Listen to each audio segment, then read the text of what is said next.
Step inside the silence of a 4,000-year-old tomb, where the air is heavy with secrets and dust. Your flashlight flickers across walls carved with forgotten prayers, illuminating the golden mask of a boy king who died far too young. At first, it's all you feel: reverence even. The glittering gold, the sacred silence, the weight of time pressing in. But then you see it, the narrowness of the chest, beyond curve of the spine beneath linen wrappings. This was not just a tomb, it was a coffin of suffering. And suddenly, it hits you. This child wasn't just a victim of fate. He was a casualty of a system built on divine arrogance.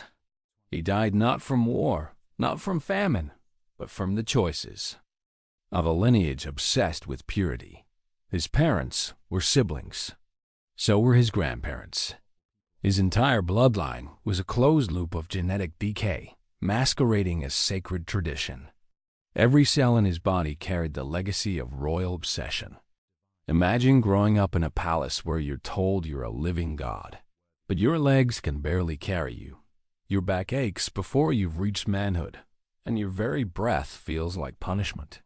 Servants bow to your image while whispering about the curse that stalks your family like a shadow. You don't know what genetics means. Science won't exist for thousands of years, but you know something is wrong. You feel it in your bones, literally. And still, the court calls your pain a blessing. They see your deformities and proclaim divine favor. You're breaking apart from the inside, and the world calls it holiness. Standing in that tomb, you don't just witness history, you feel it scream. The silence becomes unbearable. The gold that once gleamed with pride now mocks you with its cold brilliance. This boy, once a god king, died surrounded by splendor but suffocated by the lies of his bloodline. He never had a choice.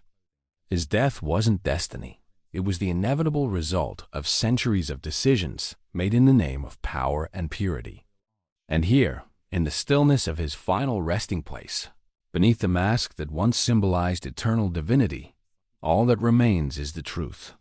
Not of gods, but of a broken child sacrificed on the altar of a family's obsession with its own reflection. But the golden tomb was only the beginning.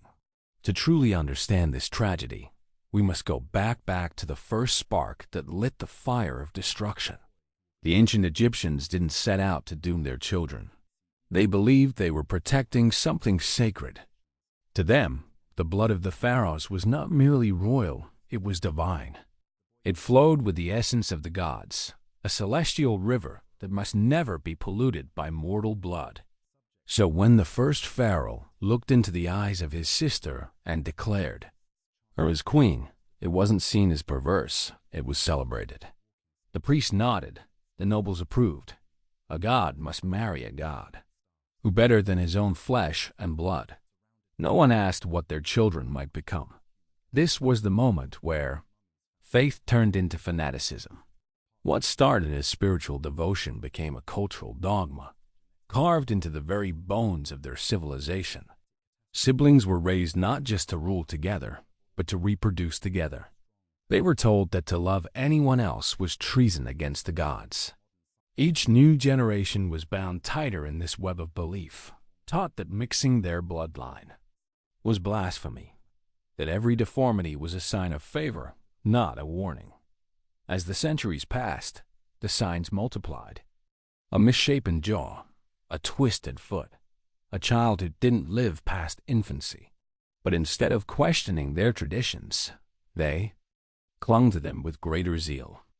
They bowed deeper, prayed louder, and married closer. The temples were full of answers, but no one dared ask the right questions. Each royal birth was a gamble. Each sibling marriage, a genetic time bomb. The pharaohs, wrapped in golden praise, never realized they were burying their future with every wedding vow. Every generation born into the palace carried not just a crown, but a cursed one that would compound with time, turning divine blood into a deadly poison. And no one, not the priests, not the scholars, not the kings themselves, would admit the truth, because to do so would unravel everything. To question the purity of the bloodline was to question the gods themselves. And so, they marched forward, blinded by reverence, deaf to the cries of their children, convinced that they were preserving eternity when, in fact, they were sealing their own destruction. And then came the child who would make that destruction visible to the world. Akhenaten, the heretic king, born into a body shaped not by gods, but by centuries of incestuous belief.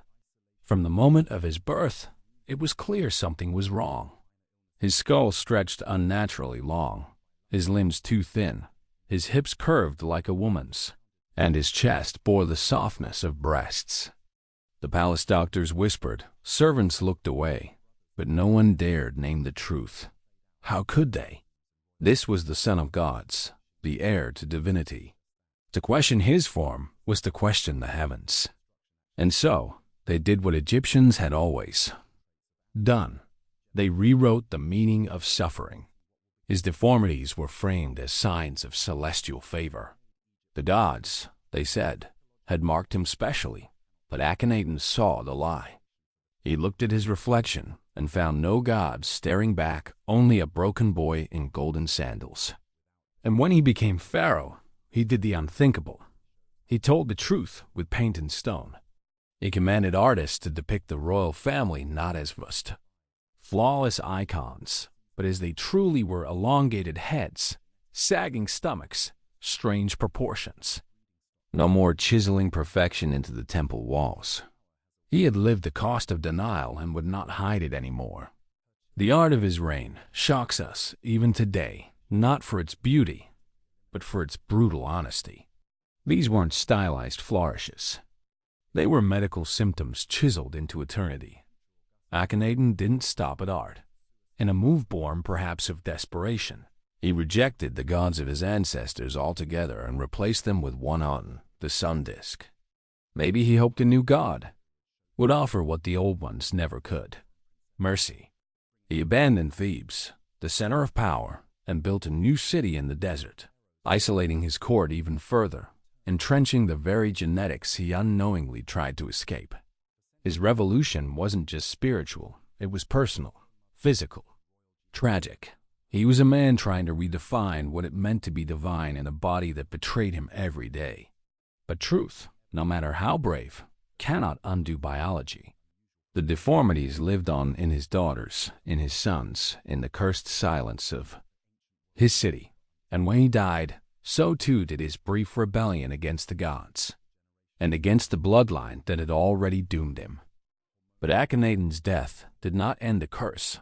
It passed like a shadow into the next generation, whispering through the veins of a boy who would become the most famous pharaoh in all of history: Tutankhamun, born from the union of Akhenaten and his own sister. The boy came into the world already broken, a living testament to everything his ancestors refused to see. From his earliest steps, awkward, stumbling, painful, his body cried out against the burden it carried. By the age of 9, Tutankhamun was crowned king, a divine ruler in the eyes of his people. But behind the temple walls, he was a child, limping through gold-plated corridors, his left foot twisted inward, his spine curved unnaturally, his bones thin and fragile like papyrus in the wind. Servants watched in silence as the god-king leaned on canes to walk, pretending not to notice. Priests continued to chant his strength, while palace physicians frantically recorded his symptoms in scrolls they could never understand. Every day, the image of divinity clashed with the reality of disease. He was married to his half-sister, Ankhesenamun, another carrier of the same flawed blood. Together they tried to produce heirs, but their union, like so many before, yielded only death.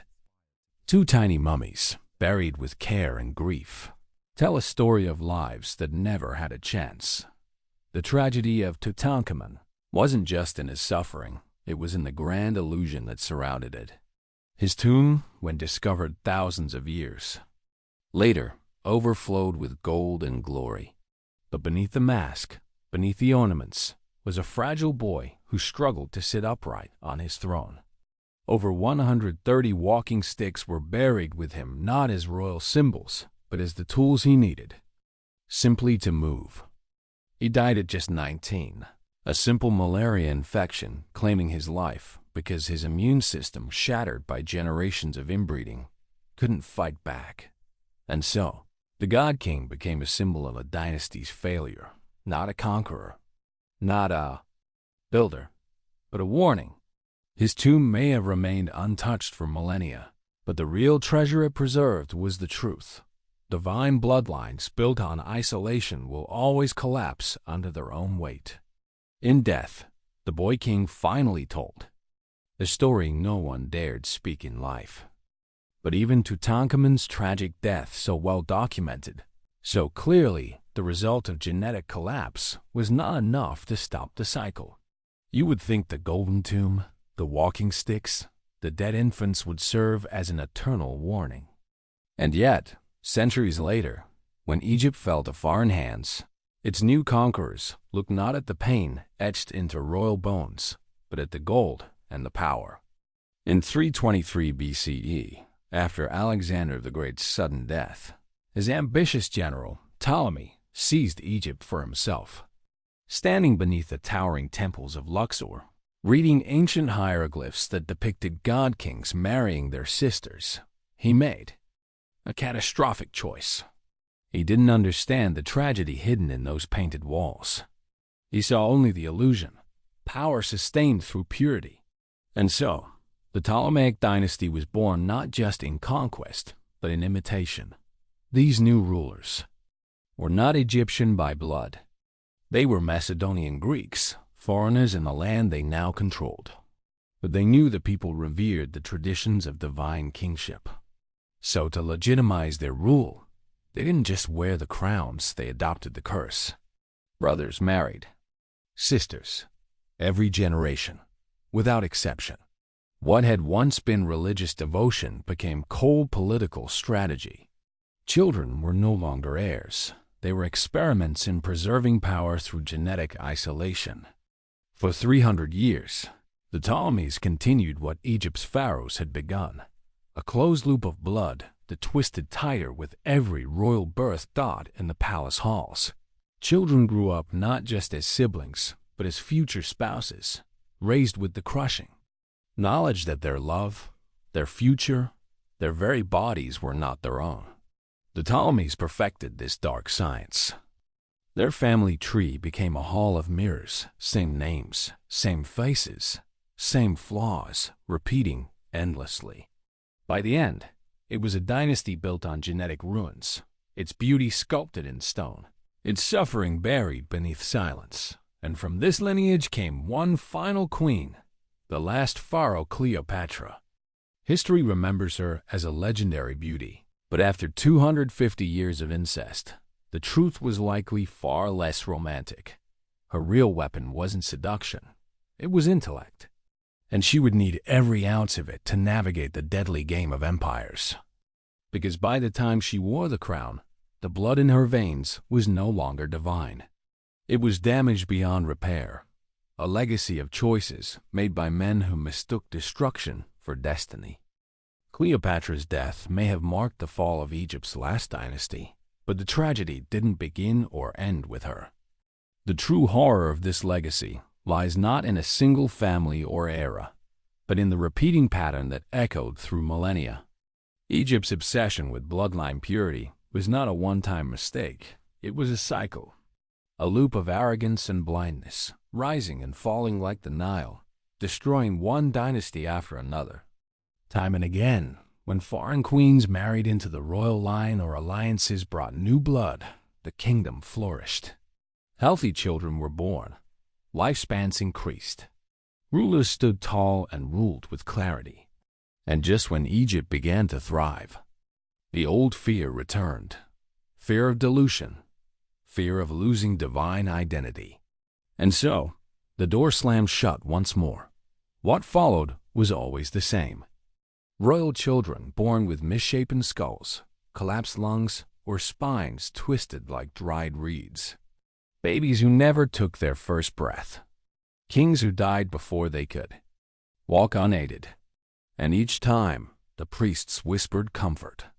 The gods work in mystery. They called the deformities blessings. They praised infertility as a sign of spiritual calling. They saw divine favor in every visible symptom of genetic decay. Truth became heresy. Science did not yet exist, but even common sense was silenced. Beneath golden crowns, yet the archaeological record tells a story that cannot be denied. Mummy after mummy, from different eras and dynasties, bear the same signs. The faces carved into tombs shift from noble strength to strange elongation, protruding jaws, narrowed chests. Historians once called it art. Now we call it evidence. The bones speak, and what they say is chillingly clear. Egypt destroyed itself, over and over again, in service of a dangerous illusion. After the Old Kingdom collapsed, foreign marriages brought recovery. The Middle Kingdom saw stronger rulers, healthier offspring, a resurgence of prosperity. But power always seduced rulers back into the delusion. Each time a dynasty grew mighty, it convinced itself its blood was too sacred to share. And each time, the walls closed in, the bloodline weakened, and the empire cracked from within. It wasn't divine punishment. It was biology. But biology doesn't forgive blindness. And in Egypt, every golden age ended with a graveyard of royal children, sacrificed not to gods, but to the pride of men who thought themselves immortal.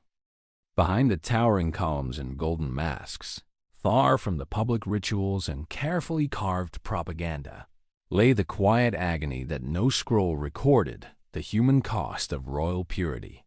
While priests recited blessings and scribes etched tales of divine lineage, real children lay in their beds, crying from pain their ancestors had gifted them. The palaces were filled not only with riches, but with wheelchairs, canes, and whispered prayers for children who couldn't breathe properly, couldn't walk without help, couldn't survive the very system that crowned them gods. In the hush of marble corridors, servants learned to look away as princes staggered from spasms of twisted bones. Daughters fainted from anemia. Queens wept behind silk veils after their fifth stillbirth. The suffering wasn't visible in temple murals, but it was everywhere in the rooms behind them. Imagine waking in a palace of gold, your name spoken with reverence across the kingdom, while your spine screams before your feet touch the floor. Eating breakfast is an act of endurance because your jaw can't close fully. Breathing burns your chest because your ribcage formed wrong. And yet, you're worshipped, called a god. The contradiction crushes you slowly. You are trapped between divinity and deformity, a symbol of perfection rotting from the inside out. There was no escape. These royal children weren't allowed to mingle with commoners who might have shown them laughter or lightness. Their world was confined to others like them, siblings with matching afflictions, cousins who would become spouses, relatives who mirrored back every flaw. They lived in mirrored prisons, both physical and psychological. A life where love was assigned, not chosen. Where tenderness was protocol, not feeling. Where deformity was destiny. And yet, they tried to carry the illusion. Public appearances were choreographed, supports hidden beneath robes, canes disguised as symbols of majesty, pain swallowed in silence. But in the quiet of their chambers, when the rituals were done and the gold polished to blinding shine, they knew. They saw the same twisted lineage staring back at them in portraits and statues, realized their ancestors had known and continued. Anyway, they weren't cursed by gods. They were cursed by men who called themselves divine. This wasn't royalty. It was inherited tragedy. And the most heartbreaking truth? They never stood a chance. But time, unlike bloodlines, does not repeat itself endlessly. What those ancient royals couldn't understand, what they suffered for in silence, has finally been revealed under the lens of science. The twisted jaws, the elongated skulls, the empty cribs and shortened lives, they weren't mysteries or divine punishments. They were biology obeying its laws, and those laws are now known. Modern genetics has unraveled the very secrets they died trying to conceal. We now understand that inbreeding doesn't preserve strength, it compounds weakness. That genetic diversity is not impurity, it is survival. And the pharaohs, who once saw themselves as gods walking among mortals, have become history's greatest. Lesson in what happens when ideology is placed above humanity. Their mummies have become textbooks. Their bones, once wrapped in linen and gold, now whisper truths more powerful than any inscription. That arrogance in the name of purity leads only to suffering. That the desire to protect a legacy at all costs may be the surest way to destroy it. Scientists today, armed with DNA analysis, have confirmed what those children once felt in their bodies, what physicians centuries ago could only guess. Tutankhamun was not cursed by gods. He was the product of a system too blinded by tradition to care for the children it created. And now, as we step back from their tombs and peer into our own world, we must ask ourselves, have we truly learned? Do we still value image over well-being? Do we elevate ideology above human dignity? The story of the pharaohs is not just a tale of kings and queens. It is a mirror held up to us. Their pain was real, their deaths were premature, and their downfall was not inevitable. It was chosen again and again. If they could speak now, perhaps the heretic king would warn us against the chains of blind tradition. Perhaps the boy king would plead for compassion over protocol. Perhaps the last queen would whisper that love, not lineage, is the only bloodline worth protecting. Their golden tombs may be sealed, but their message escapes. Choose humanity. Choose health. Choose freedom over fear. Because in the end, they did not die as gods. They died as children sacrificed to a lie. And so, as we close the stone doors behind us and leave the golden tombs in silence, we carry something far more precious than relics. We carry their warning.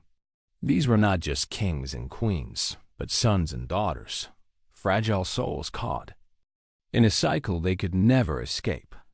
Raised in palaces, yet imprisoned by blood. Worshipped as gods, yet crushed by bodies that betrayed them before adulthood. Their lives were experiments in suffering palaces, turned into laboratories where tradition became a scalpel, an ideology carved into bone. And it is here, in this most sacred of spaces, that we must confront the real tragedy they deserved. Better that no child should suffer because their ancestors feared change more than they loved their future.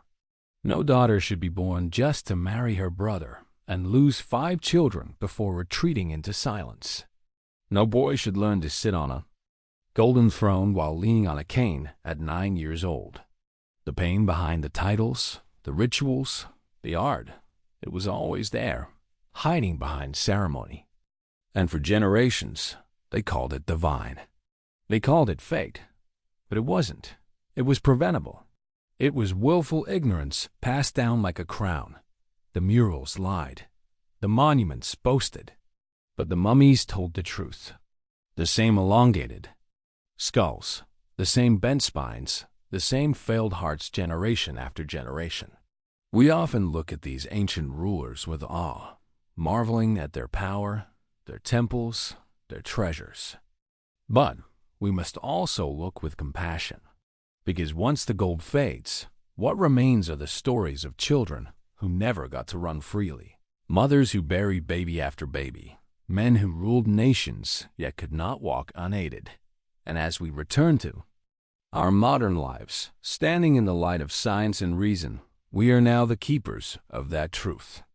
We owe it to them not just to study their DNA, but to hear what it cries out to say. Don't repeat our mistake. Never worship blood over love. Never choose purity over people. Because no ideology, no throne, no divine myth is worth the cost of a child suffering in the end. These kings left behind no heirs, only echoes of pain, sealed in silence, waiting for us to listen. The story of Egypt's royal bloodlines is more than ancient history. It is a mirror held up to our modern world. At its heart lies a timeless lesson.